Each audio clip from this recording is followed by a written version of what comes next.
So in this video, I'm going to be talking about how to get sub-8 with Roux, and it's not just sub-8, it's sub-8 and beyond. So everything I talk about in this video applies for sub-8, sub-7, sub-6. Yes, I think sub-6 with Roux is possible. So here we go. So basically, for sub-8 and beyond, you just want to start turning as fast as you can. So increasing from the 5 or so TPS that we had from sub-10 to about 6.3 for sub-8. And then so on, moving up to 7, 8, 9, Felix territory.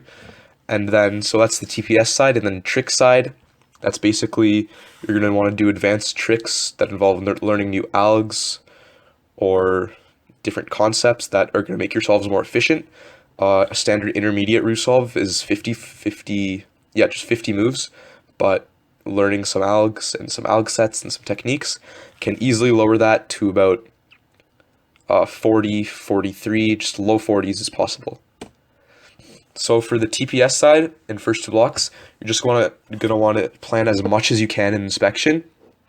Now I'm at the point where I can plan DR edge every time, and usually I can find an edge or a corner that goes with it, and then the other edge corner is really easy to find. Maybe 5 or 6 move block, I can find first square. 3 or 4 move block, I can find the whole block. The whole first two blocks, so just keep that in mind.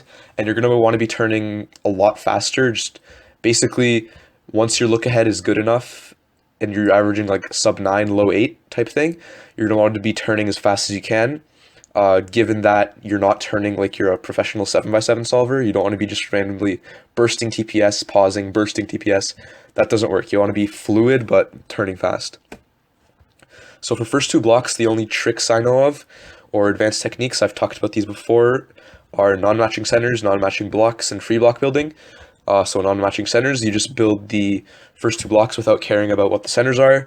Then after you build them, you just do a U-wide or a U-wide prime, and then an M-slice move, and then restore it to build the centers.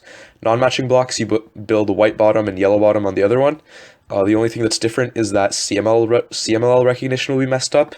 So all you do is you pick a bottom color, so you pick white, and then any yellow corner on top that has the front color, so right now our front color is red or orange, any yellow corner on top that has red or orange, you just switch it. So if you see a yellow corner on top that has orange, you just imagine that orange is red. Free building, you can just build part of the first block, part of the second block, and then finish it later. This is really useful when you have a bunch of like free pairs around and you can save a lot of moves there. So EG1, you're going to want to learn EG1 for 2x2, because this lets you get rid of one of the most annoying pauses in Roux, which is CMLL recognition. So once you learn EG1, you can one look 2x2 and you're fast at 2x2 now. And then your CMLL recognition is a lot faster because when you're inserting your last pair of second block, you can predict the CMLL. And you want to recognize CMLLs from all angles. So I used to be able to only recognize L cases from the angle on the left here, and the alg for this is U2 and then the inverse of Sexy Sledge. But if I got it from the angle on the right, I would have to do U2 to recognize and then U2 back. So I learned how to recognize from both angles. Now I don't have to AUF at all. I mean, I only have to AUF once to execute. You're going to want to learn how your CMLLs affect EP. So I guess sort of knowing which pieces they swap. So I know this one, it does a counterclockwise U-perm in the back. So this red is going to go here, this green is going to go there. This is useful for look ahead between CMLL and LSE and for knowing where your edges are going to end up. This is Pinkie Pie. Pinkie Pie is another Roux variant, and it was invented by Alex Lau, I think. I'm not sure. But what you do is after you build second block, you orient the LR edges and put them on the bottom, and then you use OLLCP to orient the edges that are on the top and permute and orient the corners. So now CMLL is done, EO is done, and the LR edges are already at the bottom. So basically you just AUF and do M2, and now ULUR is done. So then all you have left is 4C. So you just either do like, I don't know, M2 to M2 or like a cycle case. So there are a lot of good cases for that, but I don't recommend using it every solve because the setups can be bad. Sometimes the OLLCP is bad. So learn a few sets of OLLCP if it's easy. Pure Pi, just start from there. It's so nice. So there can be some really good cases with this, but be careful. You don't want to be doing it every solve. You could lose some efficiency there. Now for LSC, basically you have two options. You can either TPS, like just spam TPS and hope for the best, which is what I used to do, or you can learn some advanced things and improve on efficiency. I thought TPS is a lot more fun because you just turn as fast as you can and it's really cool and it looks cool, but I've started to work more on efficiency and I've realized that it's actually a lot of fun to learn something new. So the three types of things that you want to learn for efficiency are EOLR, UFUB, and MC, which stands for misoriented centers. So EOLR is doing edge orientation and putting the LR edges on the bottom at the same time. So basically EOLR is like doing Pinkie Pie, except not doing OLCP. So Pinkie Pie, you separate ULUR and then do CMLL and EO in one step. This you do CMLL in one step and then EO and LR in one step. So I guess you can't really use Pinkie Pie and EOLR together, but used in combination. So when you don't do Pinkie Pie, you do EOLR, or when you don't do EOLR, you do Pinkie Pie. It can be really good. I have a document of EOLR where I have all the useful algs that are worth it. I'll put the link in the description. There are about, I think, 50 to 60 cases. I can't remember. UFUB is instead of solving the LR edges, you solve the front and back edges. Now, UFUB, you can actually do EOFB, which is instead of EOLR, which is solving EO and left and right, you do EO and front and back. And then MC is misoriented centers, so you do edge orientation with not white or yellow on top or bottom. So this is useful for getting really quick and easy EO solutions. Also, you can use misoriented centers to give you better EOLR cases and better UFUB cases. So just, yeah, a bunch of EOLR cases use misoriented centers. Misoriented centers lets you do more EOLR, so that's why there's an overlap there. So for the TPS side of things, it's going to come down to improving how fast you can physically turn, as well as how far you can look ahead. So I'll go through step by step and show you how you can do that. For first block, the look ahead part is pretty much irrelevant because you're planning it in inspection. So you just want to make sure that your solutions are finger tricky and try not to sacrifice that much efficiency. Sometimes I do like a 10 or 11 move block because it's really finger tricky, but anything more than that I think would be a waste. But for this case, this is going to move here with a D2, and then this is going to be here. So when I'm doing D2, I can only do it right-handed, so my hand's like this. Now, if I could do lefty D2, then my hand could regrip while this hand's doing it, and that's another thing you want to keep in mind. Always regrip the other hand when the other hand's doing something else.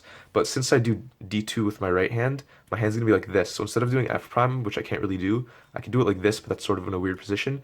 I'd end up doing R, U prime, R prime, U, F prime, and that's okay. And this would stay here. And then instead of doing U prime M2B, actually no, I do a U prime M2B, and the reason for that is because this would flip and come up here.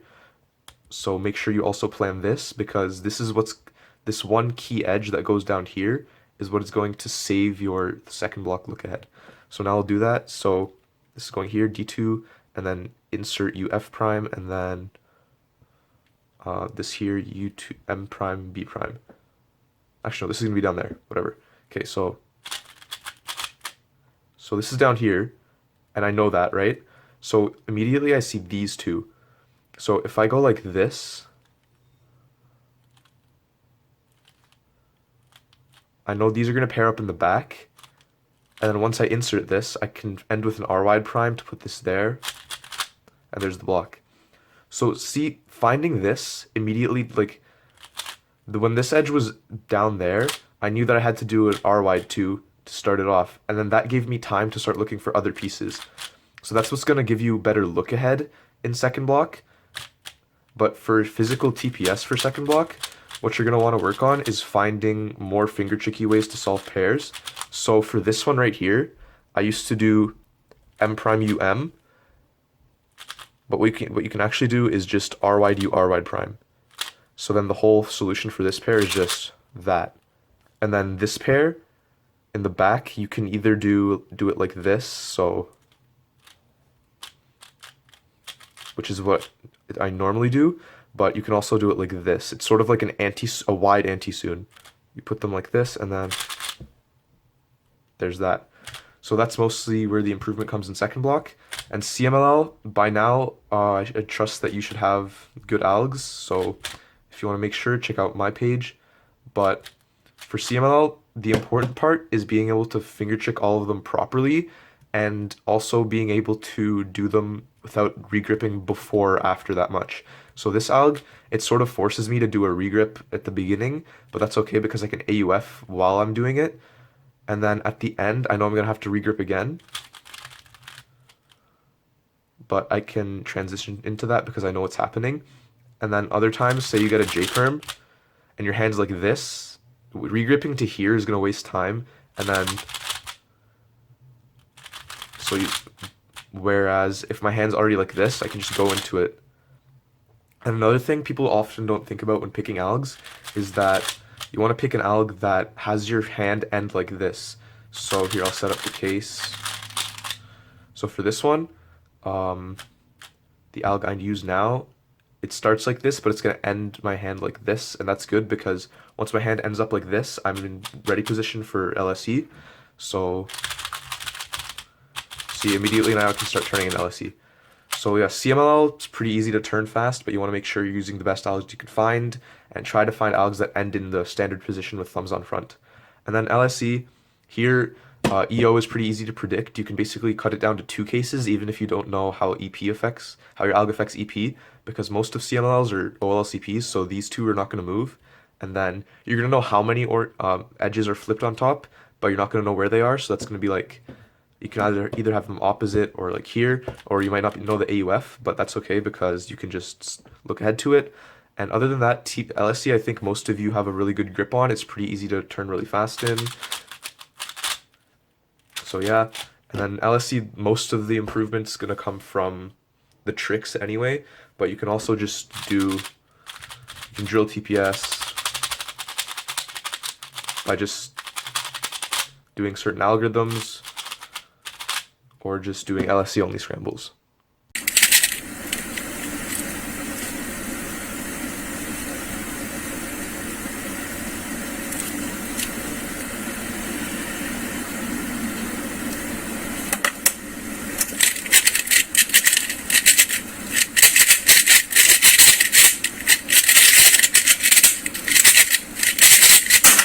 So now I'll just be analyzing Cav and Solve. Before I start, I'd just like to say that if you aren't subscribed to him already, you should definitely go check his channel out. I'll put a link in the description. He makes a lot of good Roux content, and you should definitely be subscribed to him. So what he saw is this pair right here, and I would actually also work off of that. So what he did is solve this edge with R wide to U, R U wide prime, and that solved this square in the back.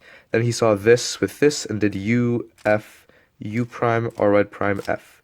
Now that's a pretty good block and it was executed really quickly, as you saw. I would have done something differently.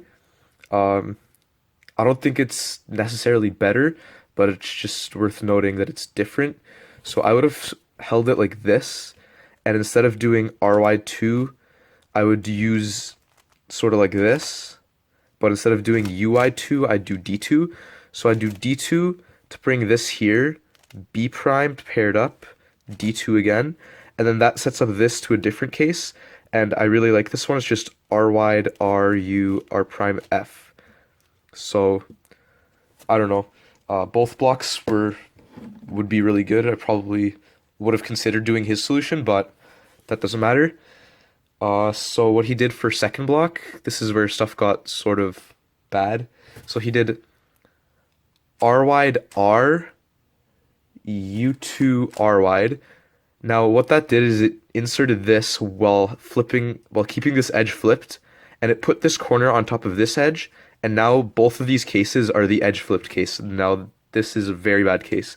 So then there was a pause right here because he didn't know what to do next. Then he did U and solved this pair, M2 U2 R wide prime U. Now we have this, and then here there was no pause between first pair and second pair, so he just went R wide 2 U prime M2 U2 M prime U prime, and then their second block.